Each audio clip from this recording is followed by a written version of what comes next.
여러분, 지난 한 주간 어떻게 지내셨습니까? 한파와 더불어 폭설로 많이 고생들 하셨을 텐데 오늘 그 가운데서도 하나님의 은혜로 우린 예배에 함께 나올 수 있었습니다. 이제 다 같이 자리에서 일어나셔서 우리의 감사한 마음을 담아서 2월 두 번째 주일 예배 하나님 앞에 함께 드리겠습니다.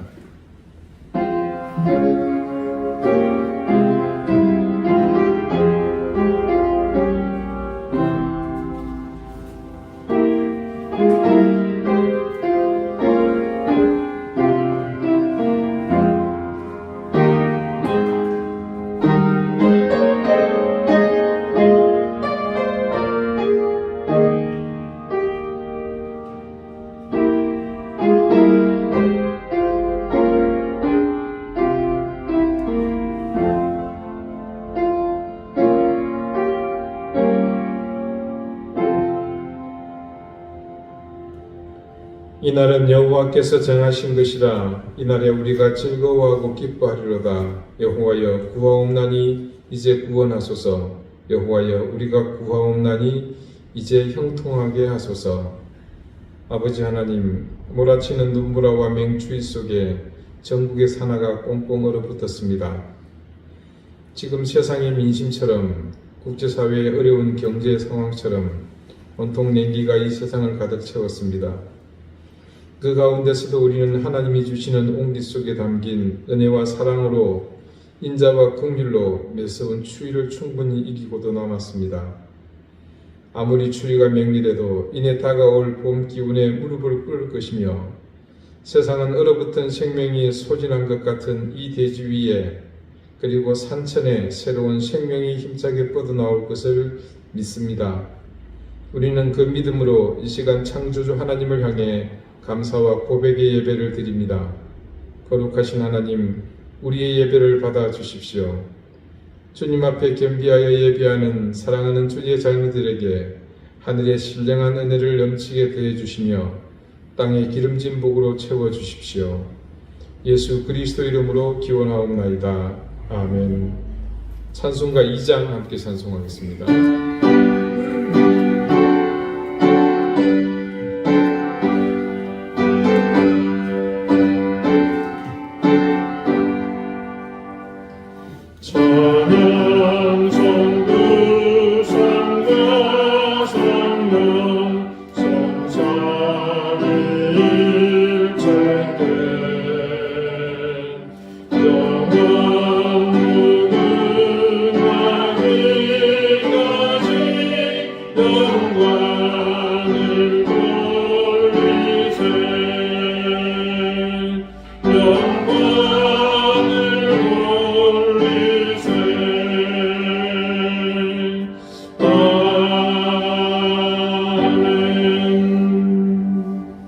이제 다 함께 참여의 기도를 드리겠습니다.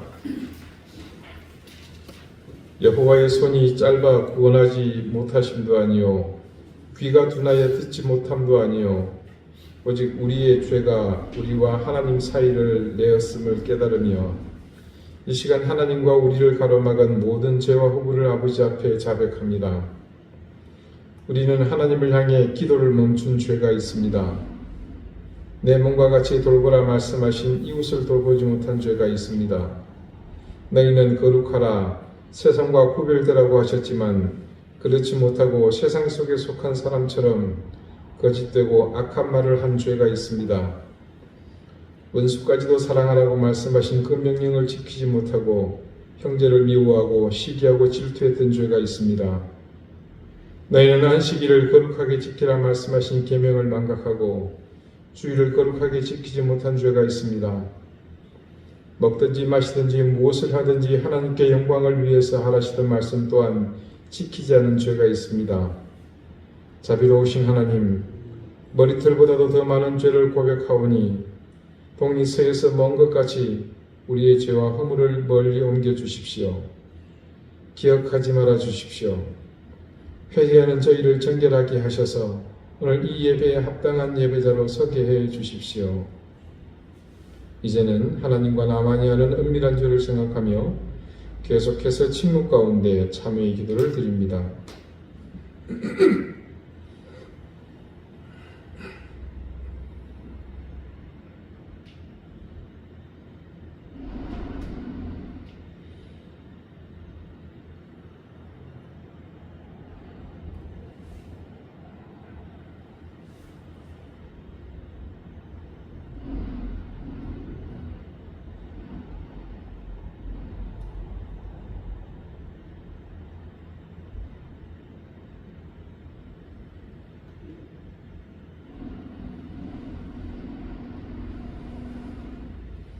하나님께서는 자신의 부끄러운 죄를 솔직하게 고백하는 사람들에게 말씀하십니다.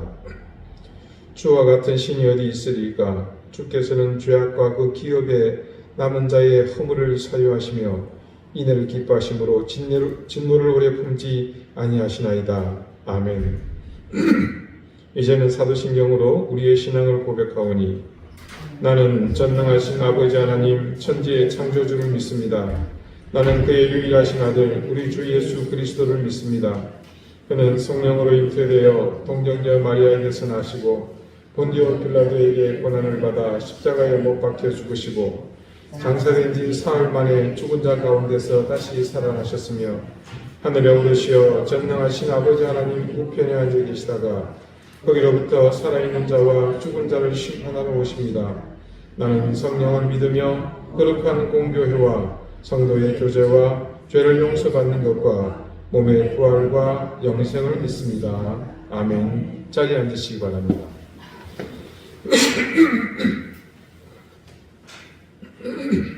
이제 다 함께 성신을 교독하겠습니다. 성신은 교독문 61번 시편 142편입니다.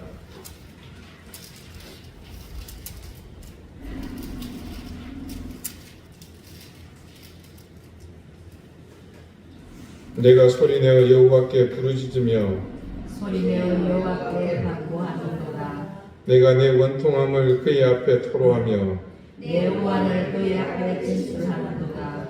내 영이 내 속에서 상할 때에도 주께서 내 길을 아셨나이다.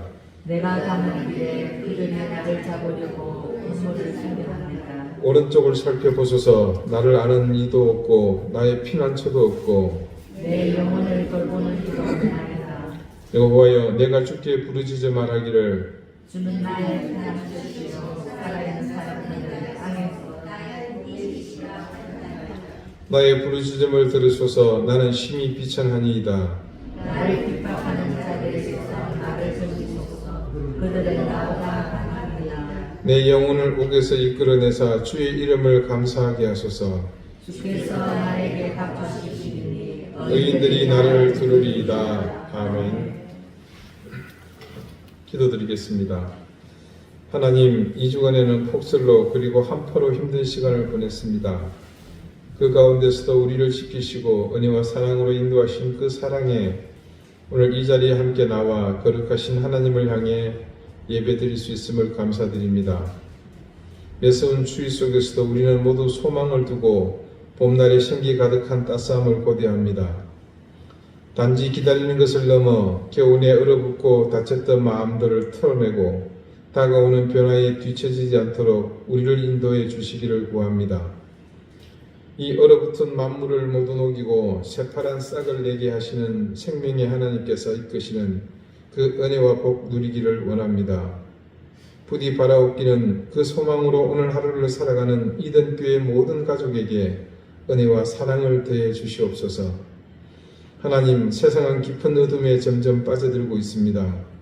그러나 그 어둠 속에서도 소음은 날로 더하며 거짓과 불의가 더욱 기승을 부리고 있습니다. 진실과 정의 그리고 한낱 공의마저 사라져버린다면 세상은 그야말로 악한 영의 권세로 가득하게 될 뿐 우리의 소망과 기대는 모두 물거품이 될 것이 뻔하기에 오늘 하나님의 섭리와 다스림을 더욱 간절히 저희는 부르짖습니다. 아버지 하나님, 이 땅을 불쌍히 여기시고 하나님의 자녀들에게 긍휼을 베풀어 주십시오. 탄핵 정국 속에 서로의 이익만을 내세우는 사람들과 집단들, 그 가운데 빠져 향방을 알지 못하는 사람들의 아우성이 세상에 가득합니다. 세상을 바르게 이끌어갈 책임이 있는 정치인들이 저속한 이기주의에 이끌려 사익만을 쫓는 작금의 행태를 하나님 그치게 해주시고 우리의 성숙한 의식과 자제력으로 불의한 자들의 선동에 동조하지 않게 해주십시오. 세상은 점점 하나님을 대적하는 세력들이 일어나며 인권과 자유라는 탈을 쓰고 공동체의 삶을 위협하고 있습니다. 무엇보다 권력을 등에 업고서 건전한 문화와 더불어 이 사회의 바탕을 이루는 가장 기본이 되는 가정마저 파괴하려 들고 있습니다. 창조의 질서를 어지럽히며 인간 보편의 가치마저 더럽히려는 시도가 그치게 해주시고 하나님의 공의가 저항할 수 없는 거대한 강물이 되어 이 땅 가운데 흐르게 해 주십시오. 아버지 하나님, 우리 이든 교회를 불쌍히 여겨 주십시오.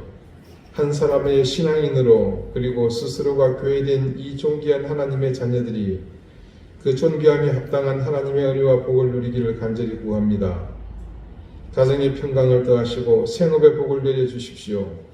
사랑하는 귀한 자녀들이 하나님의 귀한 은혜를 받으며 그 앞길이 형통하게 해 주십시오. 건강의 복을 구합니다. 병들어 고통받는 가족들을 위로해 주시고 회복해 주십시오. 각처로 출타한 우리 교우들 이 시간을 기억하며 모두가 예배의 자리에 함께 서게 해 주십시오. 우크라이나의 신음에 응답해 주십시오. 아프가니스탄과 미얀마를 기억해 주십시오. 무안공항에서 항공기 사고로 가족을 잃은 유족들을 위로해 주십시오. 태국 치앙마이에서 한센병원 사역을 담당하는 신주영 선교사와 카렌족의 어린이들을 인도해 주십시오. 이 예배 가운데 함께 하시는 하나님, 이제 우리 모두 겸손히 머리 숙여 가난한 심령으로 주님 앞에 겸비하여 머리 숙입니다. 하나님, 우리의 경배와 찬양을 받아 주십시오. 예수 그리스도 이름으로 기도드립니다. 아멘.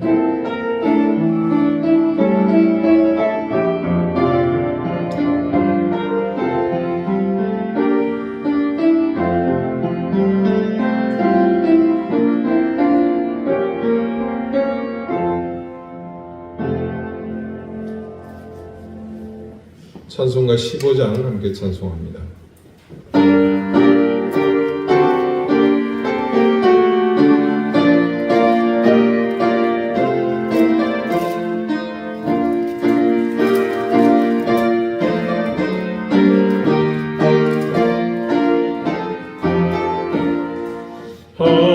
하나님의 크신 사랑과 은혜 속에 우리 맘을 항상 계셔 온전하게 하소서.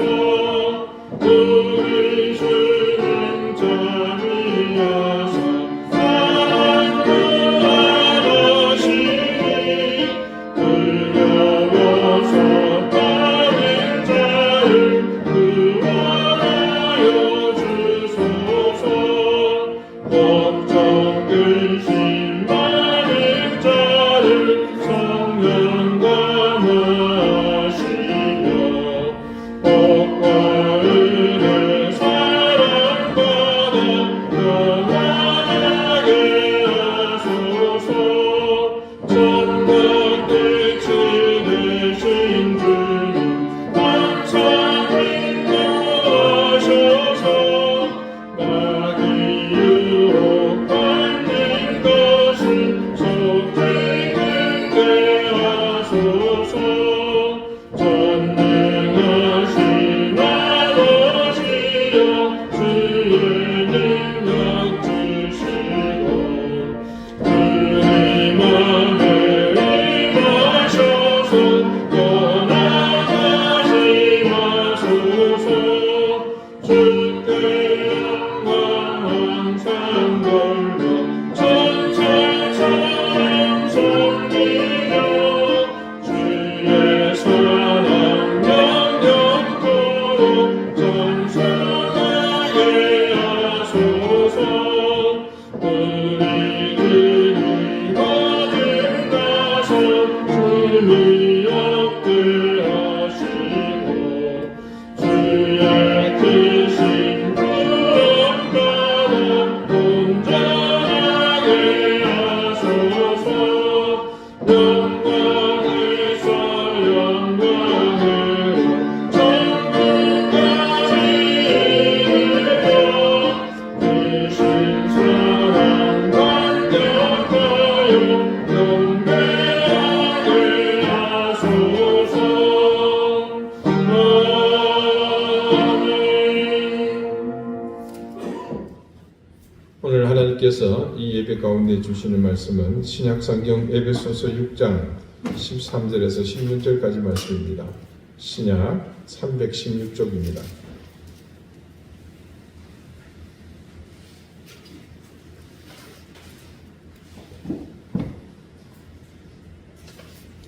에베소서 6장 13절에서 16절까지의 말씀을 제가 읽겠습니다.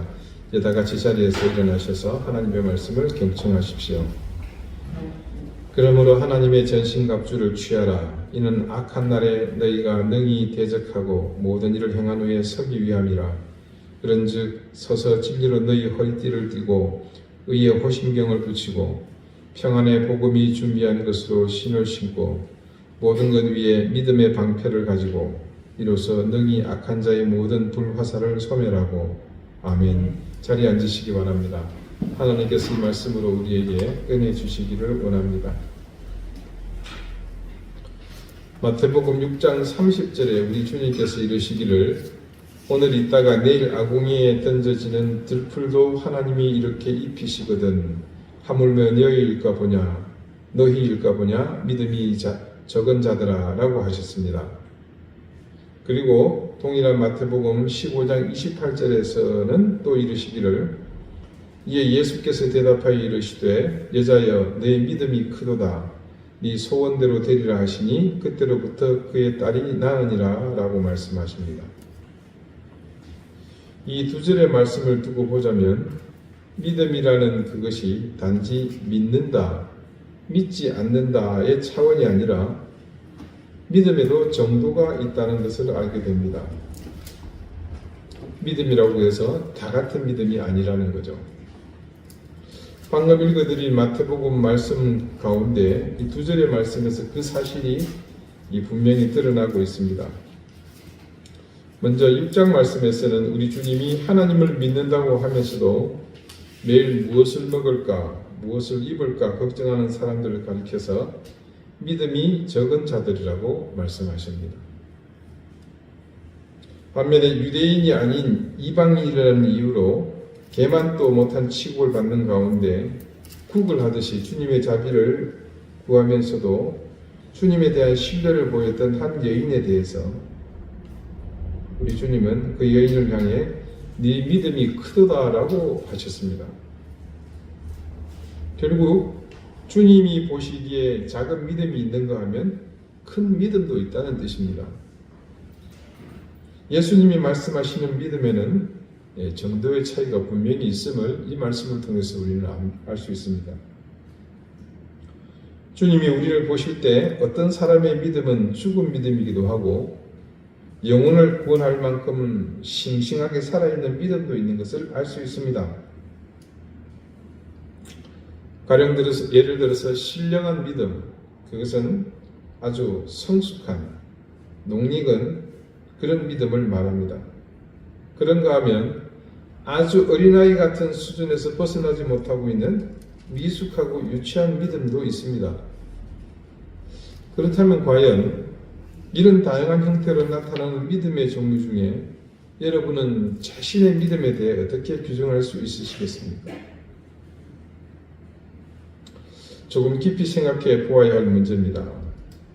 우리가 자신의 믿음에 대한 바른 진단을 내리지 못하고 또 올바르게 판단하지 못하면 적어도 믿음에 관해 우리는 심각한 오류를 범할 가능성이 큽니다.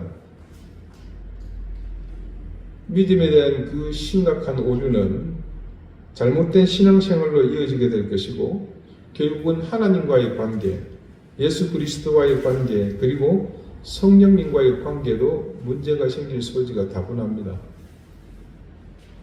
그런 문제는 곧 교회에서 교인들과의 관계에 영향을 미치며 가족들과의 관계에도 영향을 미칠 수 있습니다. 그리고 믿지 않는 세상 사람들과의 관계에서도 당연히 그들과 관계를 형성하는 데 좋지 않은 영향을 끼칠 가능성이 높습니다. 생각해 보십시오. 그릇되고 미숙한 믿음을 지니고 있으면서도 마치 바르고 성숙한 믿음인 것처럼 착각하면서 산다면 믿는 신앙인으로서 그보다 더한 인생 낭비가 또 어디 있겠습니까?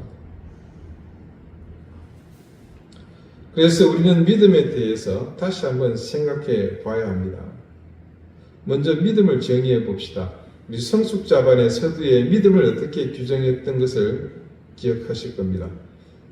믿음은 하나님에 대한 알미, 자신의 삶으로 연결되는 전 과정을 포함하는 것이다. 참 적절하게 표현하지 않았습니까? 한번 저를 따라서 같이 해보실까요? 믿음은 하나님에 대한 알미, 자신의 삶으로 연결되는 전 과정을 포함하는 것이다. 예, 믿음은 하나님에 대한 지식이요, 알미, 자신의 전 과정으로, 자신의 삶으로 연결되는 전 과정을 포함하는 것이다. 그래서 우리의 믿음이라는 것은 정말 이 정의에서 알 수 있듯이 허상의 것이 아닙니다. 허구가 아니에요. 또 다른 허상을 말하는 것이 아니라 절대적으로 구체적인 것이어야 합니다. 따라서 바르고 성숙한 믿음을 지니기 위해서는 자칫 추상적이기 쉬운 신앙 용어를 항상 구체적인 단어로 재정립해야 할 수 있어야 합니다. 그렇지 않을 경우 우리의 믿음은 현실의 삶과 동떨어진 공허한 이론이나 현실을 도피책에 지나지 않기 때문입니다. 그러니까 여러분, 은혜라는 말을 자주 사용하시죠. 네, 오늘도 기도 가운데 또 예배의 부름 가운데 은혜라는 단어가 몇 번 반복해서 나왔습니다. 저도 자주 사용합니다. 왜냐하면 제 집에 그런 이름을 가진 여인이 한 사람이 있거든요. 사람 이름이 아닌 말씀 속에 있는 은혜를 여러분은 구체적으로 혹은 실물로, 그것도 아니면 감정으로 어떻게 표현할 수 있겠습니까? 또 다른 예를 봅시다. 사랑을 같은 방법으로 정의하라고 하면 어떻게 표현할 수 있겠습니까? 자, 이게 간단한 문제가 아니거든요.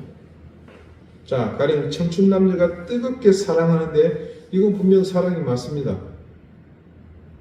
하지만 버젓이 가정이 있는 남녀가 바람을 피웁니다. 그들은 심심찮게 자기 배우자에게는 망각해버린 단어 사랑한다는 말을 서로 씹으려 됩니다.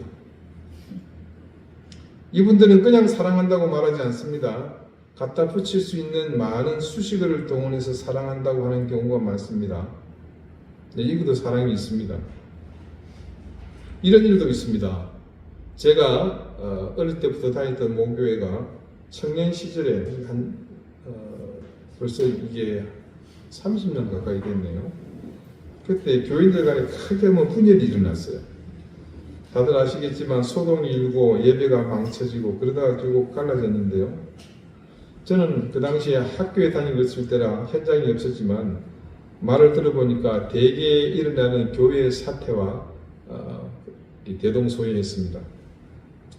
갈라져서 결국 따로 예배를 드리다가 새 교회가 생겨났습니다. 갈라진 교회들은 서로 가슴에 앙금이 남아있어서 서로를 비방하기에 여념이 없습니다. 하지만 지역이 좁다 보니까요, 군소재지에서요, 한 달이 건널 필요도 없이 바로 다 아는 사이인데 얼굴을 마주칠 일이 많습니다. 저도 우연찮게 시장에 갔다가 제 부모님과 다른 쪽에 계신 분들을 만났습니다. 어른이시니까 저는 또 공손히 인사를 했죠. 그랬더니 그분이 저를 반갑게 맞으시면서 인사를 받아주시고 또 덕담도 건네셨습니다. 그렇게 인사를 하고 돌아서시는데 그분이 제게 대뜸 이렇게 말하는 겁니다. 임 선생, 우리는 있잖아, 그쪽 사람들도 사랑해. 어찌 들으면요, 성경의 가르침을 잘 실천하는 것 같기도 합니다. 왜 그거 있지 않습니까? 예, 네 원수를 사랑하라.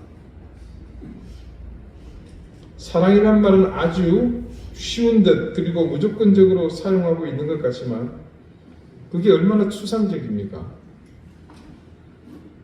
다른 말은 또 어떻습니까? 은혜, 사랑 말고도 생각해 봅시다. 여러분, 긍휼은 어떻게 설명하시겠습니까?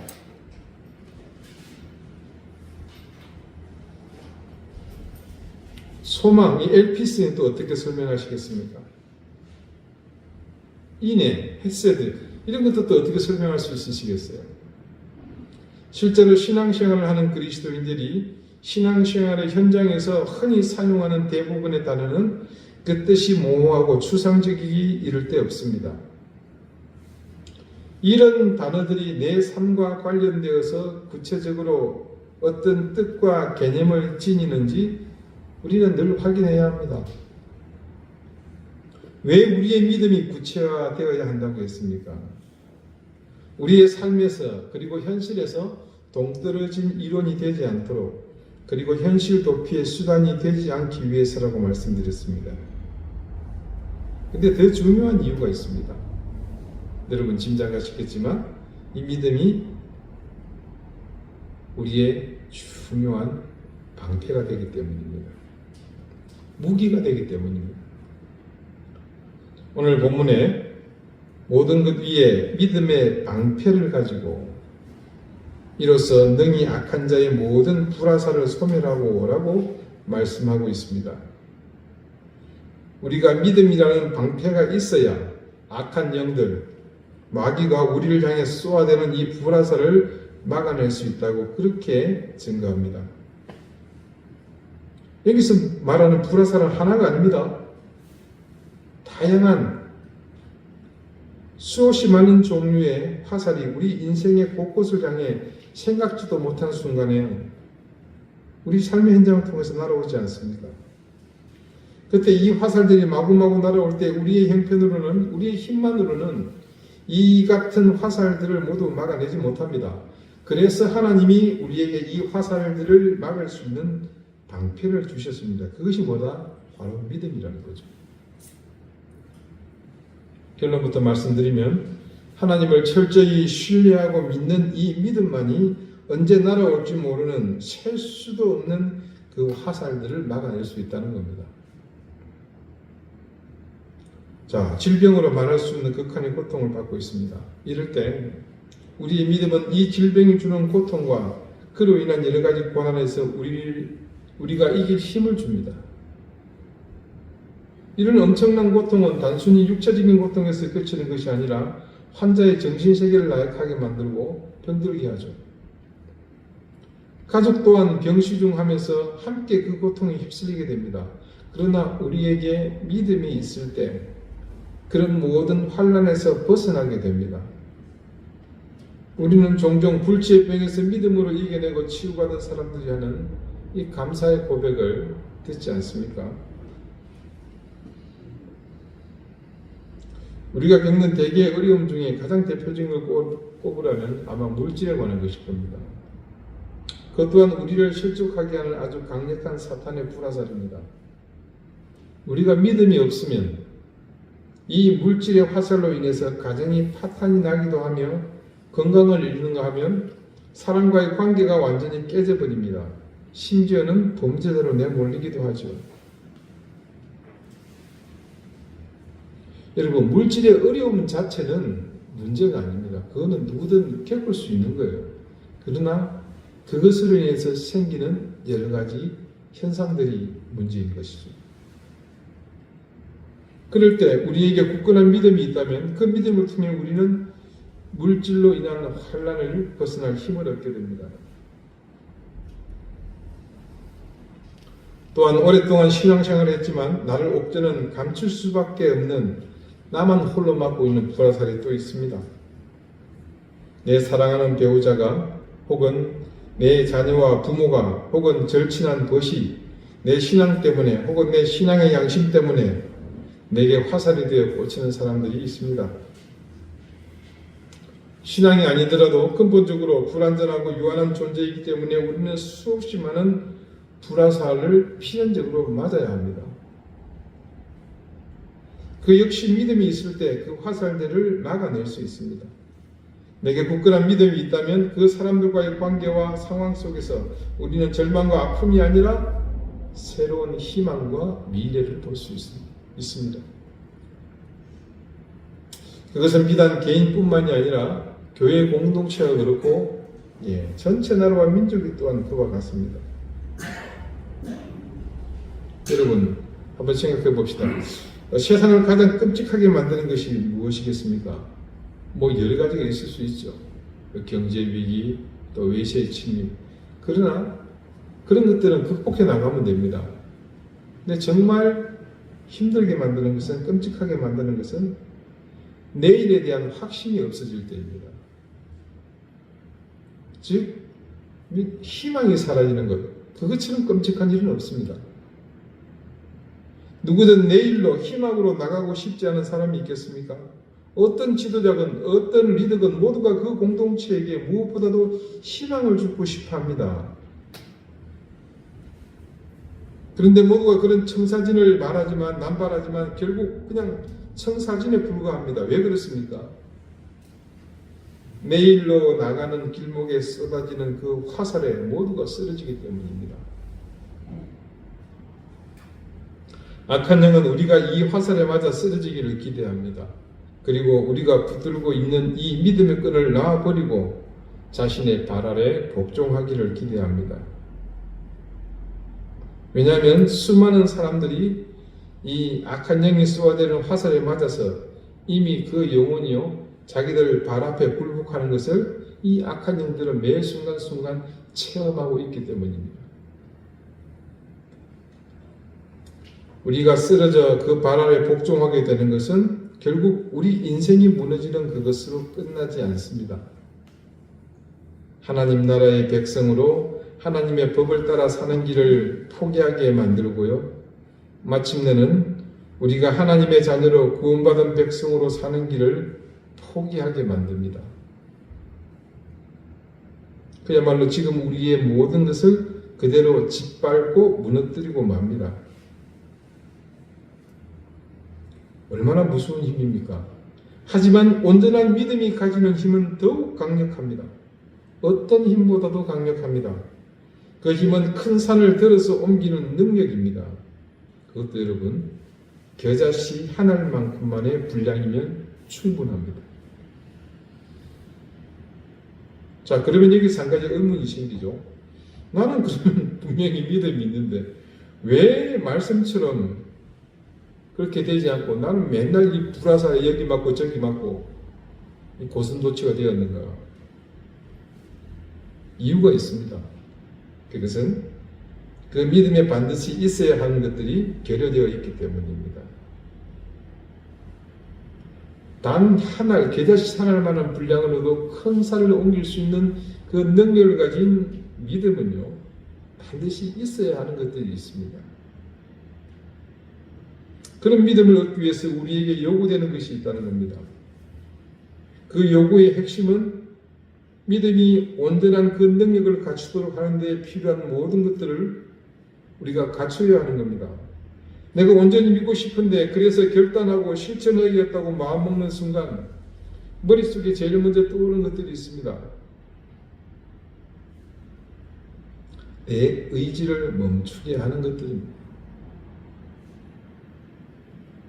그 모든 것들을 내게서 몰아내야만 우리는 온전하게 믿을 수 있습니다. 그래서 온전한 믿음이 우리에게 요구하는 것이 있습니다. 믿음이 요구하는 제일 첫 번째는 인내입니다.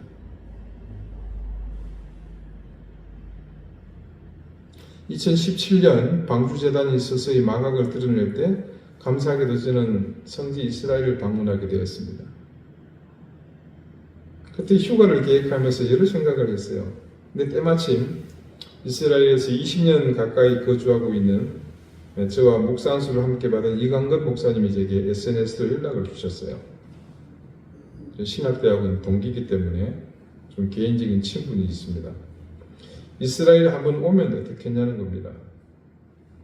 사실 목회를 하면서요, 담임 목회자는 성도들과 함께 팀을 꾸려서 미리 준비하고 모두 같이 함께 가서 성지를 돌아보는 것이 이 담임 목회 가운데 해야 할 중요한 과정 중에 하나입니다. 저도 소망이 있다면 좀 이스라엘이 안정되면 우리 교인들이 이 예배당을 잠시 닫고 함께 가서 성지에서 그곳을 순례하며 예배하는 것이 제 꿈이기도 합니다. 그런데 뜻하지 않게 물론 하나님의 계획하심이었겠지만 그렇게 꿈에도 그리던 이스라엘에 갈 수 있었습니다. 그 당시 이스라엘 방문 중에 감사했던 것은 성지 순례 팀들이 대부분 이렇게 미리 계획된 짜인 프로그램에 따라 필수적으로 가는 곳이 아닌 특별한 몇 곳을 들릴 기회가 있었습니다. 아마 오래전 설교 전에 제가 이걸 소개했던 것으로 기억하는데요. 예를 들자면 여러분 영화 신들러 리스트 기억나시죠? 실제 주인공인 오스카 신들러의 묘지가 그 예루살렘에 있습니다. 그곳을 방문했습니다. 영화를 보신 분들은 기억하시겠지만 그 영화의 내용이 다 끝나고 마지막에 오늘날의 모습을 잠깐 비추죠. 거기 보면 이 오스카 신들러에 의해서 목숨을 구명받은 사람들이 그 신들러의 묘지 위에다가 돌로 만든 관 위에다가 돌을 하나씩 올려놓는 장면 여러분 기억하실 겁니다. 그 묘를 직접 보는 특별한 경험을 했습니다. 지금도 그 묘지 구역에서 오스카 신들러의 묘를 찾는 것은 쉽습니다. 왜냐하면 그 돌이 올려진 그 무덤만 찾으면 되니까요.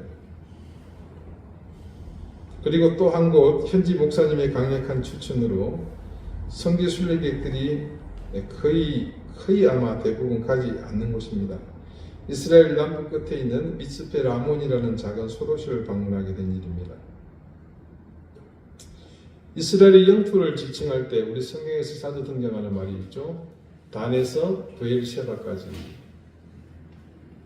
이게 이스라엘 북쪽의 핵심 도시가 단이고요. 남쪽의 핵심 도시가 브엘셰바입니다. 물론 그 위로도 국경은 좀 더 나가야 됩니다만 그 당시 사람이 거주하는 지역으로서 제일 위쪽이 나중에 단 지파가 자리 잡은 단 지역이었고요. 남쪽은 야곱의 7 우물이 있었던 브엘셰바였습니다. 그러니까 쉽게 말해서 이스라엘 남과 북의 각 끝지점을 일컫는 대명사가 단과 브엘셰바였습니다. 그 중에서 저는 남쪽 브엘셰바 쪽을 방문을 한 겁니다. 고대에는 사람이 살 수 없어서 7 우물이 있었던 이 브엘셰바까지만 거주했는데 지금은 이제 모든 것이 발달했으니까 관계 시설이 이어지고 해서 더 아래에도 사람이 살 수 있게 되었습니다. 그 대표적인 중심지가 바로 이 미츠페 라몬입니다. 라몬이라는 말은 로마를 지칭하는 말입니다. 그곳에서 차로 2시간 더 내려가면요 이스라엘의 최남단 에일랏이라는 곳에 당도합니다. 여러분 그 홍해 아시죠? 길쭉하게 올라갔다가 끝이 2개 갈라지거든요. 이 갈라지는 끝지름 중에 하나가 에일랏입니다. 지금 아주 유명한 휴양지입니다.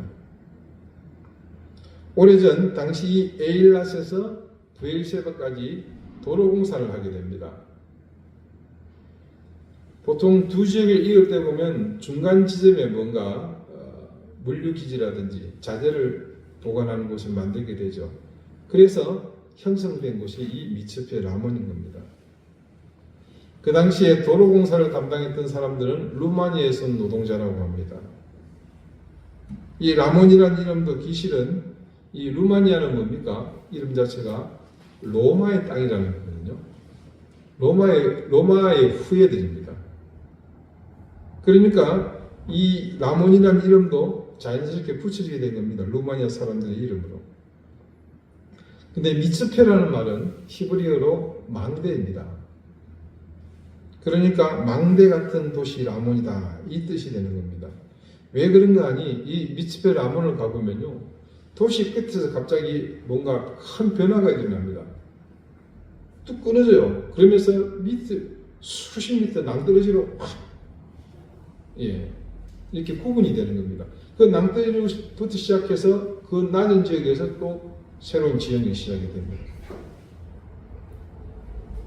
그 수직으로 끊어져 내려가는 그곳에서 남쪽 끝 국경까지 또 그쪽에서 바라봤을 때 오른쪽 이집트까지 쭉 이어지는 것이 바로 그 유명한 네게브 사막입니다. 성경에 등장하는 것이죠. 거칠고 황무하고 험악하고 적절한 표현을 찾을 수 없을 정도로 도무지 사람이 살 수도 심지어 걸어갈 수 있을까? 그 광활한 황무지를 보고 있노라면요 인간의 나약하고 왜소함은 당연하고 심지어는 내 존재 자체가 감지되지 않을 정도의 허망함을 온몸으로 느낄 수 있습니다. 이 목사님이 왜 제게 이곳을 꼭 가보라고 했는지 이유를 알 수 있었습니다. 문득 끝이 보이지 않는 황무지를 가야 했던 출애굽하던 이스라엘 백성들의 모습이 그곳에서 보였습니다. 바로 그 산지를 지나왔거든요. 그 사막을. 여호수아와 갈렙 그리고 각 지파에서 선발된 12명의 정탐꾼 그들이 저 황무한 곳을 수일을 걸려 지나왔고 이 미스페 라몬을 지나서 베엘셰바를 이르러 그 지역 전체를 정탐하고 돌아갔을 것입니다. 왜 10명의 정탐꾼이 모세와 백성들 앞에서 그곳에 가면 우리가 죽을 것이라고 말했던 것인지 조금은 이해할 수 있었습니다.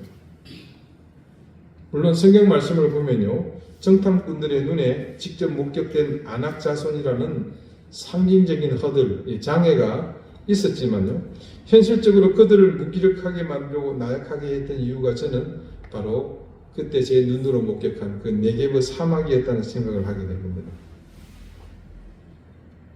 설령 끝 지점 에일랏에서 이곳 미츠페 라몬까지 온다고 하더라도 여기는 그 시대에 사람이 살 수 있는 곳이 아니었습니다. 적어도 거의 1시간 30분 차로 더 가야 하는 브엘셰바의 우물이 있는 곳까지 과연 무엇을 믿고 갈 수 있었을까 하는 생각이 들었습니다. 순간 저는 농담으로 그 미츠페 라몬에서 바라본 황량하고 끝이 보이지 않는 그 네게브를 두고서 이렇게 말했습니다. 내가 이스라엘 백성이면 빨리 포기하고 도망갔겠다. 돌아갔겠다.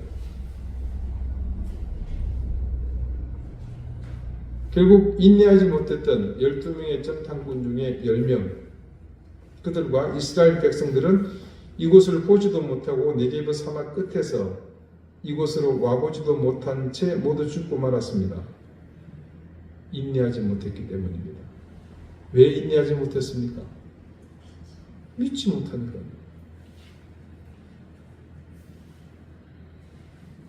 믿음에 왜 인내가 필요한지 여러분 아시겠죠? 그래서 단지 인내하고 그래서 믿음으로 정복을 확신했던 여호수아와 갈렙만이 가나안으로 들어가게 되었습니다.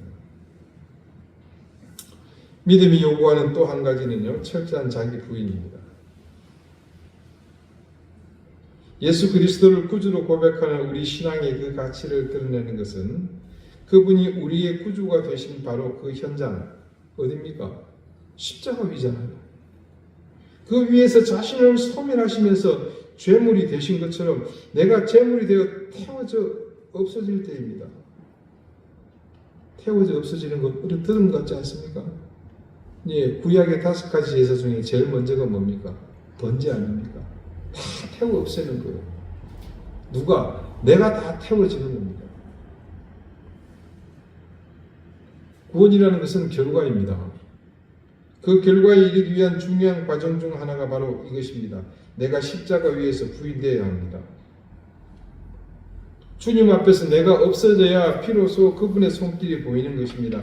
그것이 또한 바로 온전한 믿음에 이르는 길이죠. 하나님이 말씀하시는 것이 이것이다 라고 분명히 내가 알고 있는데 자꾸만 내 의지는 그 길이 아닌 다른 곳으로 나를 끌고 가려고 합니다. 선택하고 판단하려 할 때마다 하나님의 뜻보다는 내가 경험하고 그래서 익숙해진 것으로 하려고 습관적으로 앞서갑니다. 그게 뭡니까? 이게 바로 자기 부인이 없는 삶이에요. 그렇게 내가 부인되지 않으면 엄청난 능력을 갖춘 믿음은 소유할 수 없습니다. 내가 부인될 때에 나는 없어지는 거잖아요. 그러면 뭐가 드러납니까? 그때 비로소 내 속에 있는 주님이 드러나게 되는 겁니다. 그때 그 믿음으로 우리가 온전해지는 거거든요. 자, 지금까지 믿음이 요구하는 2가지를 살펴보았습니다. 첫 번째는 뭐였죠? 인내요. 그리고 두 번째는 자기 부인. 수식 하나 붙일까요? 철저한 자기 부인. 이것이 바로 믿음의 방패를 구성하는 중요한 재료입니다. 인내와 자기 부인. 이 2가지의 합금으로 만든 방패는 이 세상 어떤 것으로도 뚫지 못합니다. 제가 습관처럼 여러분에게 탄식하는 것 하나가 있죠. 이 시대의 설자를 잃어가는 교회의 위상입니다. 한번 상상해 봅시다. 과연 이 시대의 교회가 이런 믿음의 방패를 소유했다면 어땠을까 말입니다. 지금 과연 세상에서 무시당하고 손가락질 당하는 그런 교회가 되었겠습니까? 우리는 모두 이 땅에 교회된 사람들입니다. 그러므로 바울이 에베소 교회를 향해 소유하기를 바랐던 이 믿음의 방패를 가지라는 말씀을 바로 우리를 향한 말씀으로 받아들여야 합니다. 그래서 과연 우리의 교회는 얼마만큼 인내했는지 자신을 스스로 돌아봐야 합니다. 그와 동시에 또한 우리는 우리의 교회가 얼마나 자기 부인을 해왔는지 그 현장을 또한 점검해 봐야 합니다. 교회가 진실한 믿음을 소유하지 못하면 마귀의 공격, 악한 영의 공격에 속수무책으로 당할 수밖에 없습니다.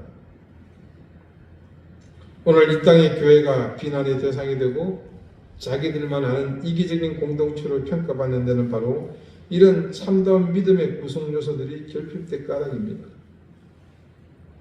이 땅의 교회들은 지금 악한 영과 마귀가 쏘아댄 불화살에 모두가 만신창이가 된 겁니다. 사랑하는 우리 이등교회의 교회가 된 교우 여러분, 우리가 믿음이 있느냐에 또 없느냐의 질문에 주저하지 않고 당당하게 우리는 믿음이 있다고 말합니다. 그렇지만 정작 나에게 있다는 그 믿음은요, 내가 있다고 의식하는 그것으로 그만입니다. 대답은 있다고 하지만 실속은 없습니다. 그 속을 열어보면 전부 내가 믿고 싶은 것, 내가 중심이 되어 주인으로 행시하는 것들만이 가득하거든요.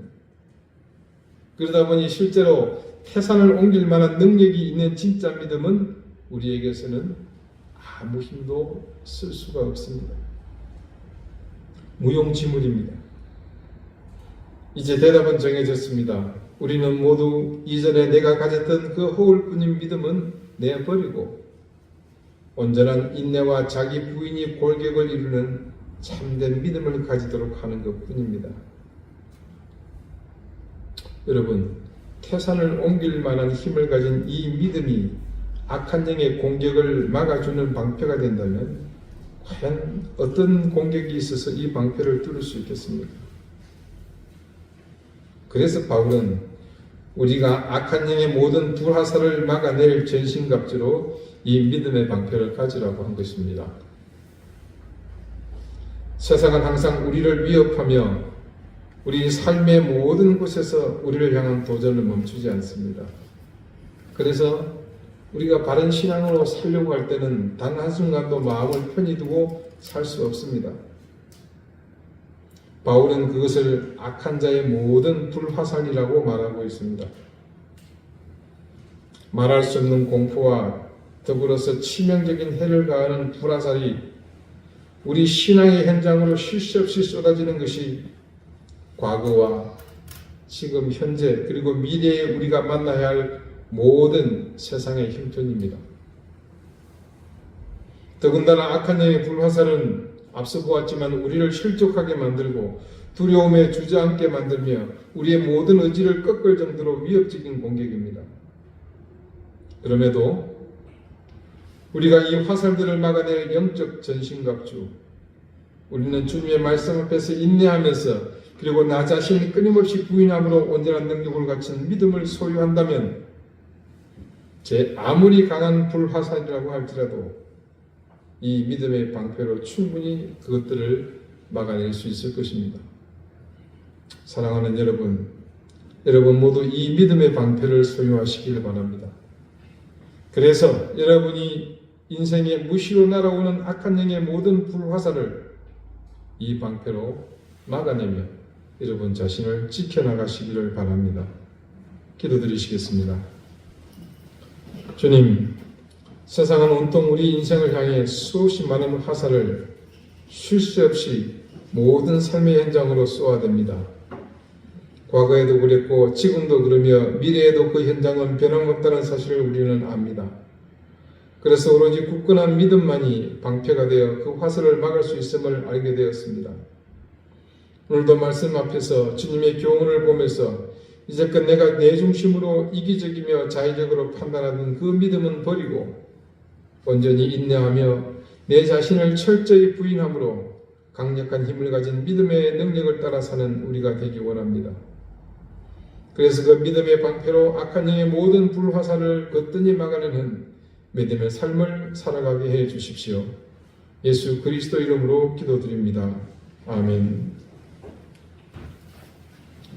390장 함께 찬송하겠습니다.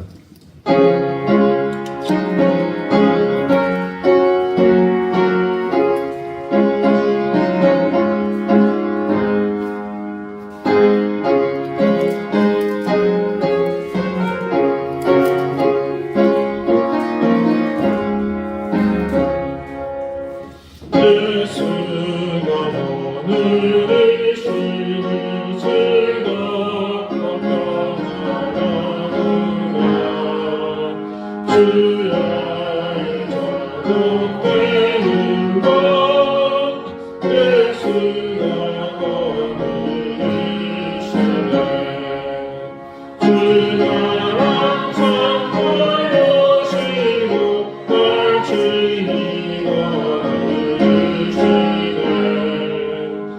주가 항상 보여주시고 날 지니고 누리시네 때때로 위험만하고 때때로 기쁨 누리네 끝과 죽음을 지키시고 평안히 인도하시네 주가 항상 보여주시고 날 지키고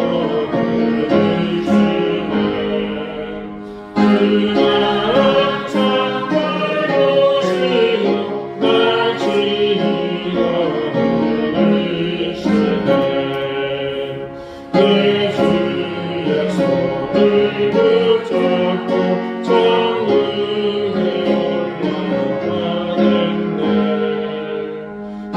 외로우나 즐거우나 예수가 오늘이시네 주가 항상 보여주시고 날 지니고 누리시네 주가 항상 보여주시고 날 지니고 누리시네 이 세상 이별할 때에 나 위에 권세 이기네 천국에 가는 길로 예수가 오늘이시네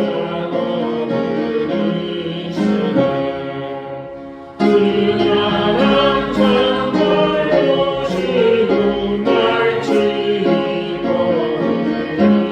누리시네 주가 항상 보여주시고 날 지키고 누리시네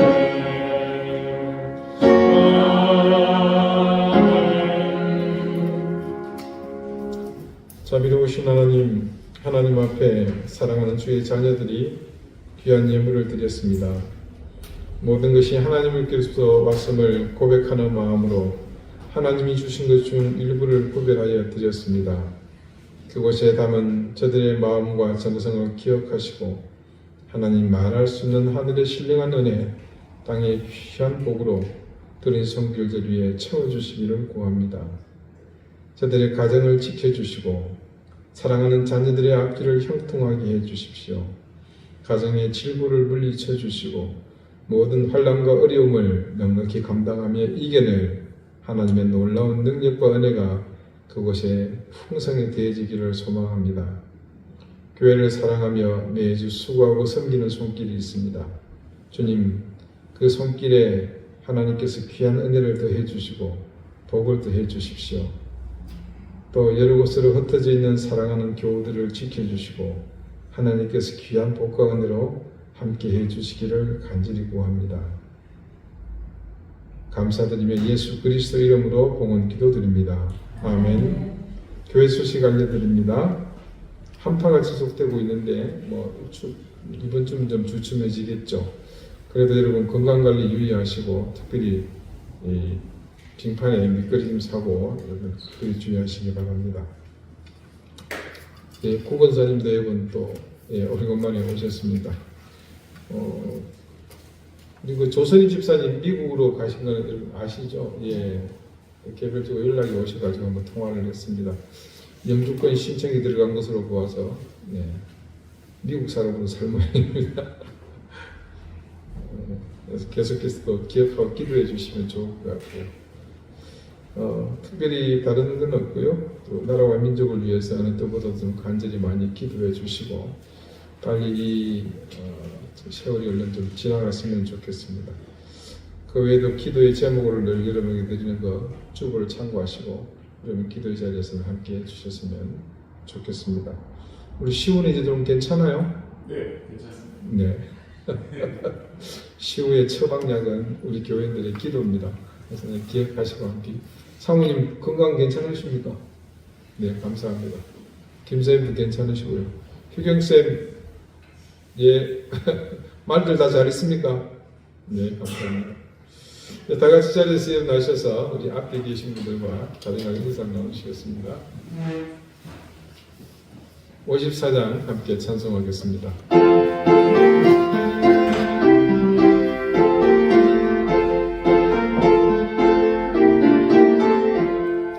주여 오늘 구하오니 편히 가게 하시고 사람마다 주대로 이기도록 하시고 광야 같은 세상에서 항상 인도하소서.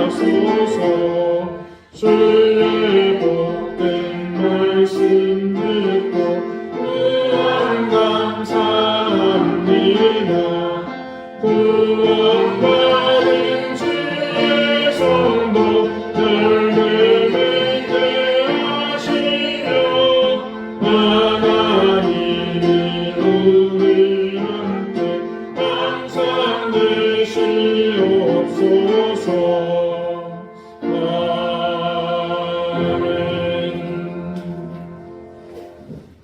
이제는 예수 그리스도의 은혜와 하나님의 사랑과 성령의 교통하심이 과거와 현재 그리고 미래에 변함없이 우리 믿음의 인생 가운데 쏟아질 악한 영의 불화살을 모두 수멸하고 막아낼 믿음의 방패를 가지기를 소망하는 우리 사랑하는 이든교회 모든 성도들과 저들의 가정과 세무비에 사랑하는 귀한 자녀들 위해 이제로부터 영원토록 항상 함께 하시기를 간절히 축원하옵나이다.